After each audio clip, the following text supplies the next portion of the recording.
Hi, everybody, and happy holidays. I'm Bill Brennan, welcoming you to another edition of Honolulu on the Move, the show that brings you the latest news and information about the Honolulu Rail Transit Project. Typically in December, in our final show of the year, we like to take a look at the accomplishments of the rail project over the past 12 months and couple that with a look at the year that lies ahead.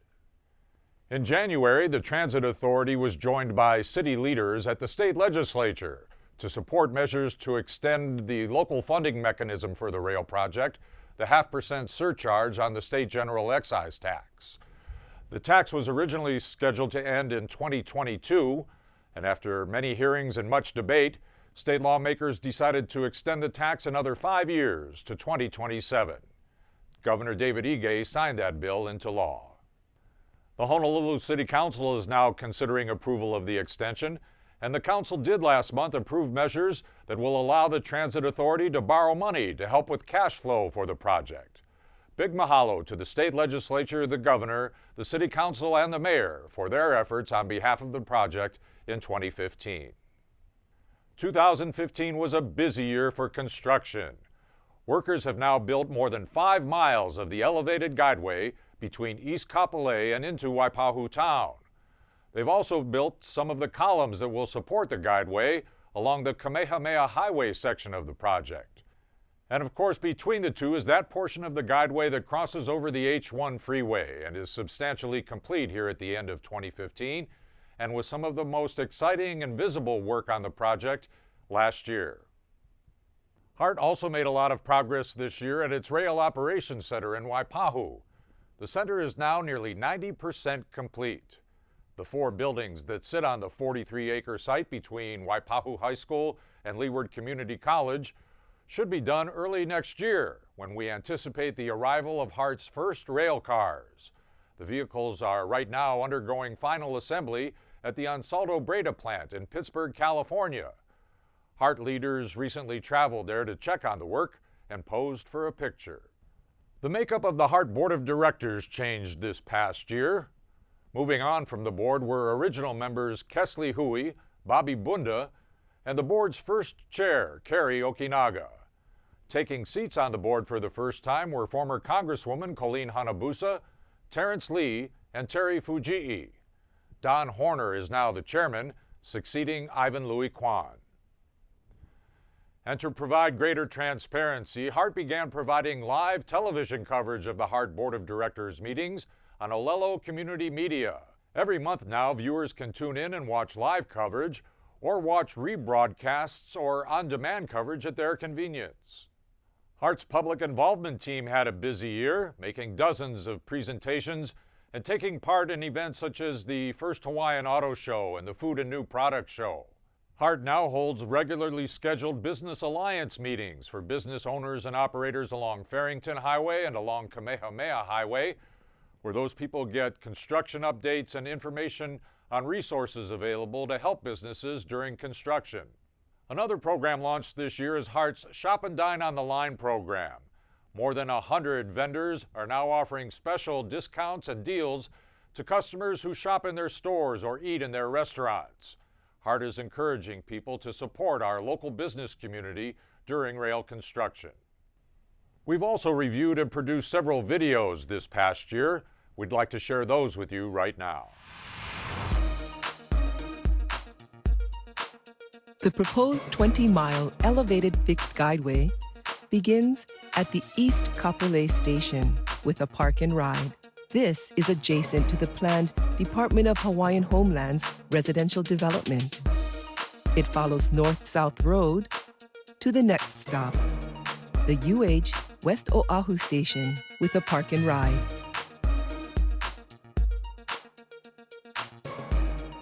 The route continues through Ho'opili to the Ho'opili Station. The route continues onto Farrington Highway, past Hawaii Medical Center West, travels over Fort Weaver Road to Waipahu's West Lock Transit Station at the Leoku Street intersection. It continues down the median of Farrington Highway at approximately 30 feet above street level to the Waipahu Transit Center station near the Mokuola Street intersection.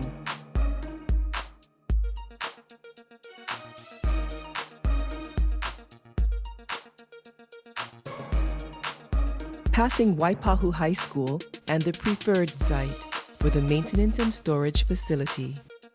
The next stop along Farrington Highway is the Leeward Community College Station. The route then crosses over H1 to the Pearl Highlands Station with a park and ride. Commuters from Central Oahu will have a dedicated access ramp from H2 to the transit station. The guideway then continues within the median of Kamehameha Highway, crossing Waimano Home Road past Pearl City Shopping Center, over H1,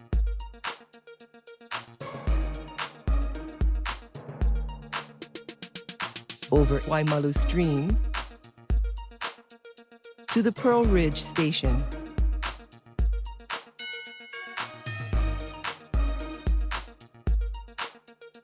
Continuing along the median of Kamehameha Highway through Aiea, the route continues in the median of Kamehameha Highway, serving the Aloha Stadium station with a park and ride.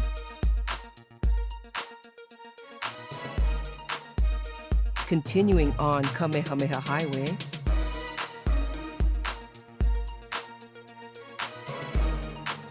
to the Pearl Harbor Naval Base Station at Makalapa Gate.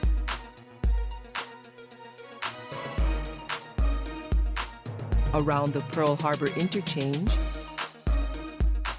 follows H1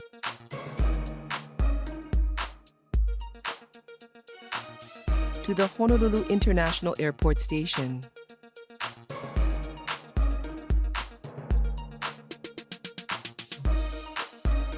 Continues on Aolele Street to the Lagoon Drive Station.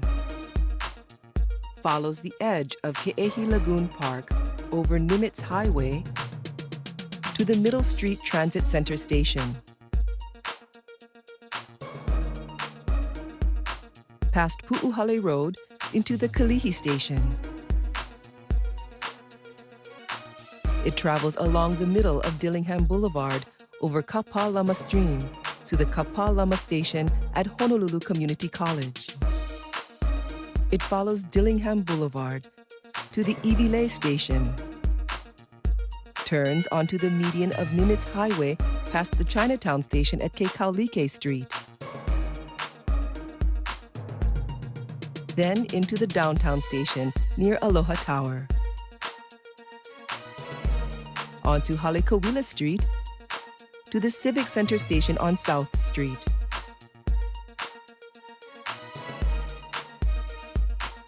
Then onto the Kaka'ako Station at Ward Avenue.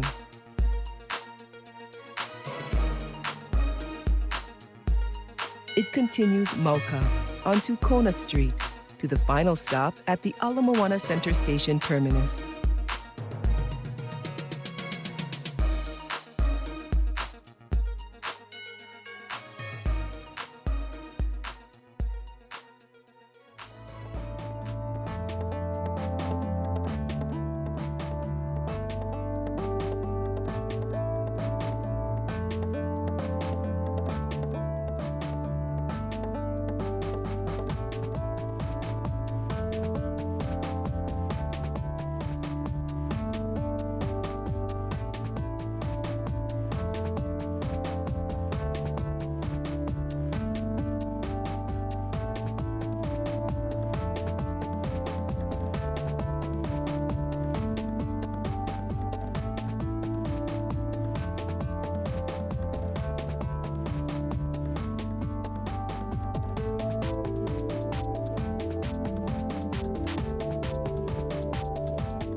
And what will 2016 hold? Well, we expect to see construction begin on the first rail stations for our rail system.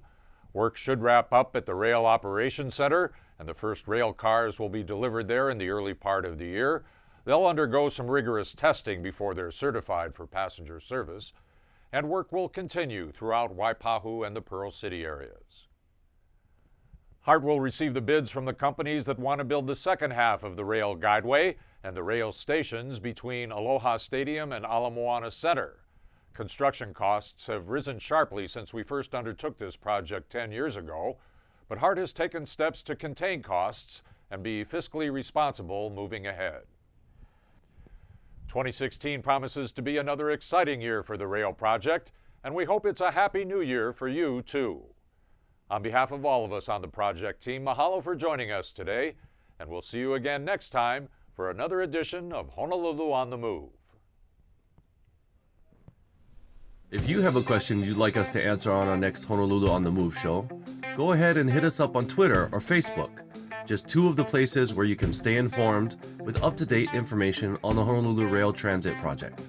And you can view our latest project videos on our YouTube channel. If you'd like more information on the project, or would like a presentation to your group or organization, give us a call at our project hotline at 566-2299 or contact us via our website at honolulutransit.org. You'll be able to keep up with the latest news and information about the project, important meeting dates, times, and locations, and examine the official documents that are guiding the project's planning and construction. Take some time to visit honolulutransit.org.